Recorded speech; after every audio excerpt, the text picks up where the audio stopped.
السلام عليكم الغزالات ديالي، مرحبا بكم في قناتي وقناتكم الياس. نتمنى تكونوا بخير وعلى خير. اليوم غادي نشارك معكم سندويتشات كيجيو خفاف اخف من القطن، لذاذ بزاف، بعجينه اللي هي سهله جدا واقتصاديه. غادي نعمرهم بواحد الحشوه ديال الدجاج اللي كتجي بنينه بزاف، وغادي تغنيكم على الصلصات. حشوه اول مره نشاركها معكم، كتجي لذيذه بزاف، رائعه وسهله التحضير.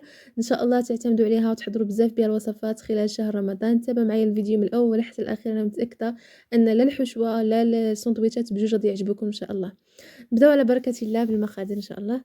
المكونات ديال العجينه غادي نحتاجو 4 ديال الكيسان ديال الدقيق الابيض، غنضيف عليهم معلقه كبيره ديال السكر سنيده، غادي نضيف معلقه كبيره ديال الخميره ديال العجين سواء حبيبات او لا هذه المعجونه ماشي مشكل، وغادي نضيف ربع كاس ديال زيت المائده، طبعا مع قليل من الملح، وكاس ديال الحليب مع كاس ديال الماء. بالنسبه للحليب عندي دافي وحتى الماء عندي دافي، لان الجو بارد دونك ضروري الحليب والماء يكون دافي باش يخمر لينا العجين بسرعه. اول حاجه غادي نضيف كاس ديال الحليب كامل. عندي هنا تقريبا هذا الكاس كيعبر نفس الكاس ديال العنبه، ولكن بالغرام غادي نكتب لكم ان شاء الله في صندوق الوصف.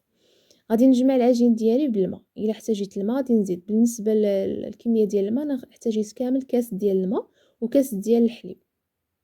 غادي نجمع العجين ديالي مزيان، ومن بعد غادي نحطو على الرخامه وغادي ندلكو واحد شويه، ضروري ندلكو العجين ديالنا شويه. بالنسبه للعجين القوام ديالو ما كيكونش خفيف بزاف كيلتصق في يدي، ما كيكونش يعني ثقيله بزاف قاصحه بزاف، ما بين وبين. من بعد ما دلكتها شويه فغادي نرجعها للمول ديالها، ندهنها بشويه ديال الزيت، وغادي نخلي العجين ديالي حتى يختمر ويضاعف الحجم ديالو. غادي نغطيه بالسلوفان ونزيد عليه واحد الغطاء، لان الجو بارد اليوم، فغادي نخليه حتى يختمر ويضاعف الحجم ديالو على الاقل 3 ديال المرات. شحال ما اختمر كيجينا في الاخر سندويتش زوين. من بعد ما اختمرت لي العجينه غادي نحاول انني نخرج منها الهواء ونخرجها من الاناء ديالها، وغادي نقسمها لكرات صغار. بالنسبه ليا غادي نحاول انني نقسمها هكا، نقرصها غير بصباعي هكذا، كرات اللي هما صغار تقريبا على حجم البيضه. نتوما الحجم اللي بغيتو، شحال بغيتو ديروا هاد السندويتشات، واش كبار متوسطين صغار، انا غادي نديرهم تقريبا متوسطين، فديروا العبار اللي بغيتو.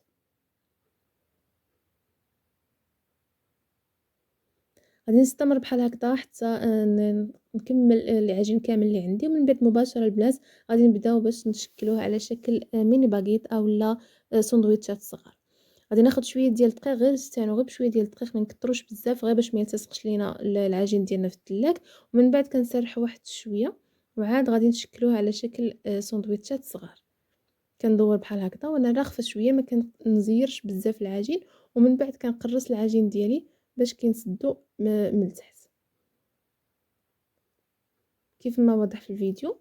من بعد كنحاول نقلب السندويتشه وكنقرصها غير واحد شويه، الا بغيتهم يجيو رقاق وما يجوش عاليين بزاف. نعاود معكم وحده اخرى نفس الطريقه. بالنسبه للدقيق ما كنكثرش بزاف، يعني غير شويه كنقيسها هكذا بالدقيق، لان فاش نجيو نقرصوهم يتسدوا لينا، الا كان دقيق بزاف ما كيبغيوش يتسدوا اولا يوليو يتفتحوا. صافي كنحاول ندرسها غير شويه بالدله، كنسرحها ومن بعد كنقرص من الجوانب، كنقرصها كامله يعني كنسدها. من بعد البنات من بعد ما نسلايهم كاملين فكنديرهم صافي حد الفرن. الاحسن الا كنتو مسرحين الكاغط ديال الزبده، وغادي نخليهم حتى يختمروا ويضاعف الحجم ديالهم، نغطيهم بشي حاجه ونخليهم حتى يختمروا ويضاعف الحجم ديالهم. نمشيو باش نحضروا الحشوه. بالنسبه للحشوه عندي هنايا صدر ديال الدجاج، ضفت عليه 2 ديال الثومات محكوكين، شويه ديال الخرقوم، راس معلقه شويه ديال التحميره وشويه ديال السودانيه. التوابل كتبقى على حسب الرغبه ديالكم. زدت معلقه ديال مايونيز، ممكن تعوضوها بمعلقه ديال الياغورت الطبيعي او لا معلقه ديال الموطارد. عندي معلقه ديال القزبر معدنوس وشويه ديال الخل. صافي وغادي نخلط الدجاج ديالي مزيان. هنا ما ضفتش الملح لان ديجا غادي نضيفوا الملح في الحشوه، فغادي نخلط الدجاج مزيان ونخليه على جنب. الا درتوها قبل من الاحسن باش الدجاج يتشرب لكم هاد التوابل ويجي بنين. نمشيو نكملوا الحشوه ديالنا. عندي هنايا مقيله درت فيها بصله مقطعه مربعات، بصله كبيره مع 2 ديال الفلفلات. درت هنا غير فلفله خضراء مقطعه حتى هي مربعات، قطع عليا صغيره، وضفت عليها شويه ديال الزيت شويه ديال الملحه، وندير على النار تشحر. بالنسبه للصلصه او لاصوص فهنا عندي 2 كؤوس ديال الحليب، 2 كؤوس ديال العنبه ديال الحليب، غنضيف عليهم معلقه كبيره ديال النشا وشويه ديال الملحه. نخلط مزيان النشا مع الحليب، وغادي نديرها على نار اللي هي مهيله حتى الخليط ديالنا اولا الحليب القوام ديالو يولي ثقيل. من بعد غنضيف شويه ديال الحبه كحله بحال هكذا، ومن بعد نضيفوا الفرماج، اي نوعيه ديال الفرماج بغيتو تضيفوها ضيفوها. انا غادي نضيف فرماج مربع ولا خاص بالسندويتشات. هاد انا ضفت هاد النوعية فرماج مربع، ضفت تقريبا 3 ديال المربعات. ممكن تضيفوا اي نوعية ديال الفرماج غير يكون المذاق ديالو زوين باش تجيكم الصلصة بنينة. فهاد لاصوص كتغنينا على الصلصات الجاهزة، كتجي رائعة جدا. نتمنى انكم تجربوها. غادي نحاول نخلط مزيان حتى يذوب لي الفرماج كامل. غادي يذوب غير في السخونية ديال لاصوص، انا مازالش على النار اللي هي مهيلة جدا حتى يذوب لي الفرماج كامل. ومن بعد غادي نطفي عليها النار. فهذا هو القوام ديال لاصوص ديالنا. فهي غادي تزيد تقال من بعد ما نطفيو عليها وغادي نخليوها تبرد.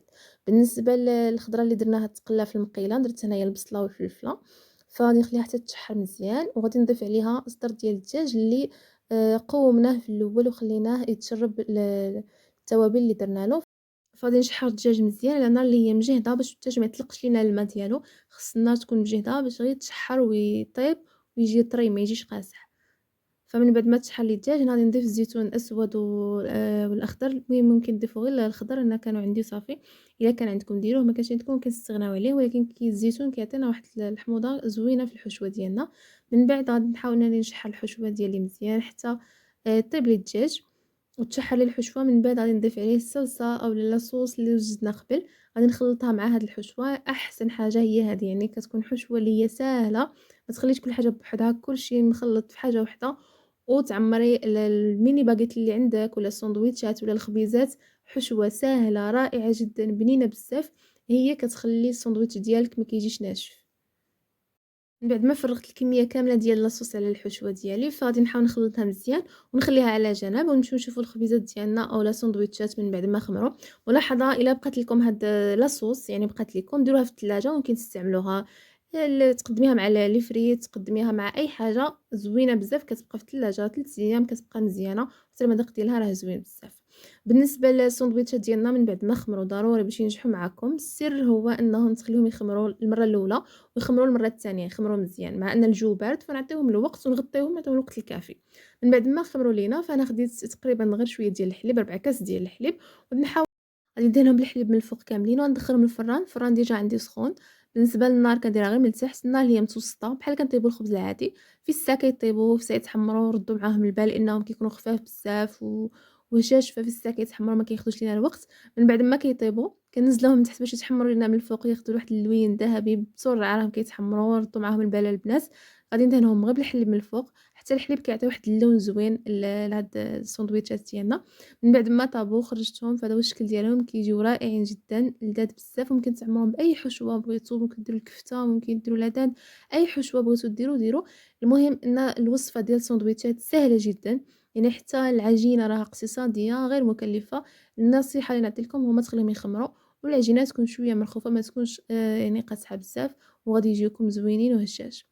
ممكن ديروهم حتى مدورين، الا بغيتو ديروهم مدورين على شكلهم برجر، حتى هما كيجيو زوينين. المره الجايه ان شاء الله نديروهم مدورين. من بعد ما طيبناهم، فهنا غادي نحاول نفسحهم ونعمرهم بالحشوه اللي حضرنا قبل. ممكن تخليوهم توجدوهم الصباح في العشيه عاد تعمروهم، ماشي مشكل. غادي نعمرهم مباشره مازالين دافيين. فغادي نحاول نعمرهم بالحشوه، ومن بعد نزيد لهم شويه ديال الخس. ممكن تزيدوا الخس ولا تزيدوا اي حاجه كتبغوها في الساندويتش ممكن تزيدوها. فغادي ندير غير شويه ديال الخس، وغادي نعمر الساندويتشات كاملين اللي عندي، ومن بعد نشوفوهم في الشكل النهائي او لا في الطبق النهائي. فكيكونوا طبق ممكن توجديه للغداء او للعشاء على حسب الرغبه ديالكم. المهم انهم كيجيو زوينين بزاف لذاذ.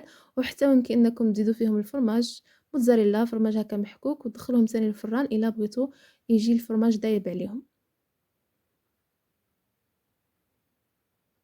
صافي نستمر بحال هكذا. بالنسبه لي انا ما دهنتهم حتى صلصه، لان كما قلت لكم الحشوه كتجي اصلا ما كتجيش ناشفه، يعني كتجي بحال فيها الصلصات، وما كيجيش الساندويتش ديالنا ناشف كيف ما باين في الفيديو. فنتمنى انه الفيديو ينال اعجابكم، يكون خفيف ظريف على قلوبكم. الا عجبكم الفيديو اخواتي ما تنساوناش من اللايك غير باش تدعموا الفيديو ويشوفوه ناس جداد، وتشتركوا في القناه باش يوصلكم دائما الجديد ديال القناه ديالنا. بالنسبه للساندويتش كلمة روعة، قليلة في حقه، كيجي رائع، عند ناس لذيذ بزاف. نتمنى انكم تجربوه، انا متاكده ان هاد الحشوه تعجبكم. الساندويتش حتى هو كاد يعجبكم لانه كيجي رطب وقطني وخفيف بزاف. خليتكم على خير، نتلاقاو في فيديو جديد، مع السلامه، في امان الله، وراكم عزاز بزاف. ما تنساونيش خصكم التعليق، الاراء ديالكم دائما كتهمني، التعليق ديالكم دائما كنقراها. شكرا بزاف، مع السلامه.